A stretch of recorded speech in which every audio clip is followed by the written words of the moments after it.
कांग्रेस ने जारी की प्रत्याशियों की दूसरी लिस्ट। देवेंद्र यादव को मिला भिलाई नगर से दोबारा मौका। छत्तीसगढ़ में अब चुनावी माहौल गर्म हो चुका है। भाजपा ने अपनी तीसरी लिस्ट जारी कर दी है, तो वहीं कांग्रेस ने भी अपनी दूसरी लिस्ट जारी की है।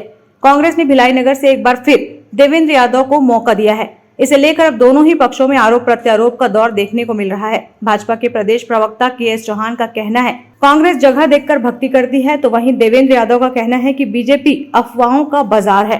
भिलाई की जनता का, कांग्रेस पार्टी का बहुत धन्यवाद करूंगा कि उन्होंने पुनः मुझे, उनके आशीर्वाद से पुनः मुझे चुनाव के मैदान में आने का मौका मिला और निश्चित रूप से काफ़ी उत्साह है। कांग्रेस पार्टी की सरकार पूरे छत्तीसगढ़ में बन रही है, ये बात हर एक व्यक्ति कहता है।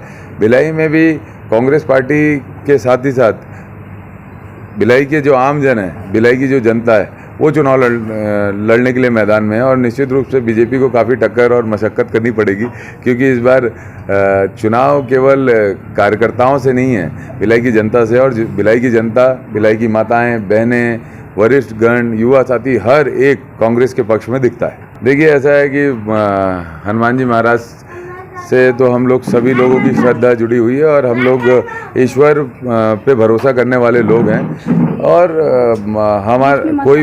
कोई भी कार्य जब हम लोग करने जाते हैं तो हम लोग हमारे देवता का पूजन करते हैं। और मैं तो सेक्टर 9 हनुमान मंदिर से व्यक्तिगत तौर पर भी जुड़ा हूँ।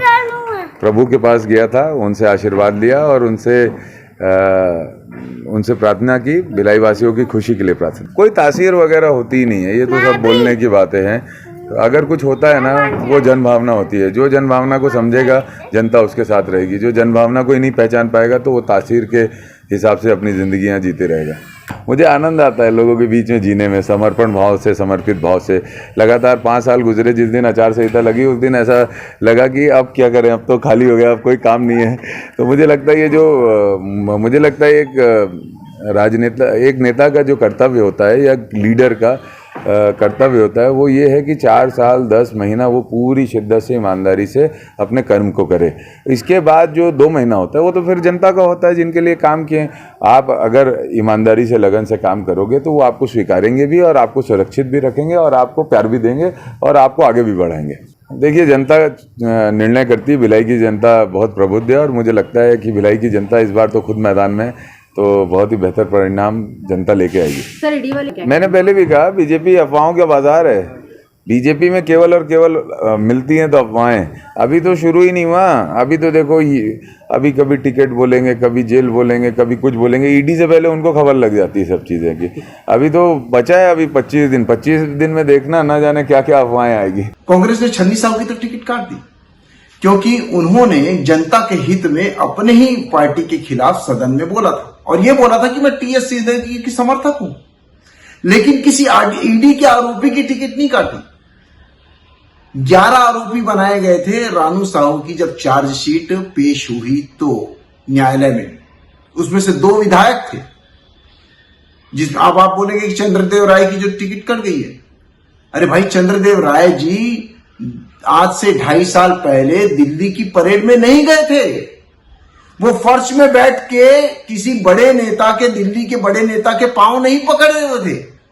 इस चाटुकारिता के कारण उनको टिकट मिली है। कोई भिलाई की जनता को बहुत ज्यादा उन्होंने समर्पित होकर भाव से उन्होंने काम किया है, इस वजह से टिकट नहीं मिली है। और जो आप जाते हैं आराधना करने के लिए, आपके देवता क्षेत्र वाइज बदलते रहते हैं। कांग्रेस पार्टी अपने देवताओं के, अपनी आराधना शैली को बदलते रहती है। जहां भी मुस्लिम वोटर्स 15% से कम है, वहां पर आप कांवड़ यात्रा निकालेंगे, वहां पर आप बजरंगबली के मंदिर में जाएंगे, वहां पर तरह तरह के नौटंकियां करेंगे। लेकिन भिलाई की जनता सब जानती है कि आप वोट की राजनीति के लिए ये सब चीजें करते हैं और कुछ नहीं। Bureau report, grand news.